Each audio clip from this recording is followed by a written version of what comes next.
Joseph bali ku ddembe ng'abadde mutuuze ku kyalo kya Nkima ekisangibwa mu ttawuni kkanso y'e Kasangati yasangiddwa nga attiddwa abantu abatannamanyika. Omulambogwe ne gusulibwa okumpi n'essomero lya Fortunate Primary School erisangibwa ku kyalo kya Nkima. Omulambo gulabiddwa abantu abadde bagenda okukola emirimu gyabwe. Bano bayise poliisi y'e Kasangati etutta akaseera okutuuka ekintu ekijja abatuuze mu mbeera ne batandika okuyomba. Ekiseera ebyobufuzi byawedde tukwatagane ne poliisi tuddemu tukume abantu n'ebyabwe. Poliisi yandituyambye nebeera ng'erambula ekiro kyonna okulaba ki ekigudde mu kitundu. Oluvannyuma poliisi etuuse era nga wano wabadde omuvuzi wa bodaboda ategeezezza nga bamanyi omutuuze ono era nga naye kyakoze kwe kutemya ku muganda we Christine Namwiga. Yali akola mu bbeero naye balabika bamugye mu nnyumba ewuwe wali.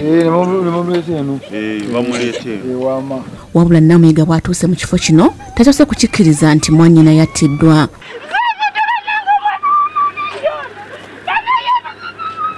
Poliisi ejja omulambo n'egutwala mu ddwaliro naye ng'eganya okubaako kyeyogera ku nsonga eno.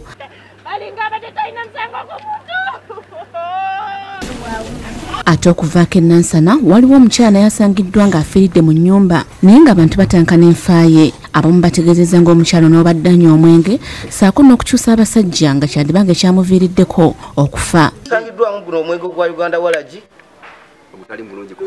tetumanyi oba gulimu awo obutuwa batemuli tetumanyi. Yenga mukyala muvumi eryemmanga tamuwakulako lutalo ng'akuvumira ddala bulungi nnyo nga ne bw'omugamba nti kati essaawa eno njagala omuvumira oli bakubuuza aluwa. Bano bakubidde poliisi etuuse mu bwangu netandika okwekebejja omulambo n'oluvannyuma ne gutwalibwa mu ddwaliro e Mulago okwongera okunoonyereza. Batuusa ne Ernest Kyazze bakusakidde eggulye lino ku Bukedde TV1.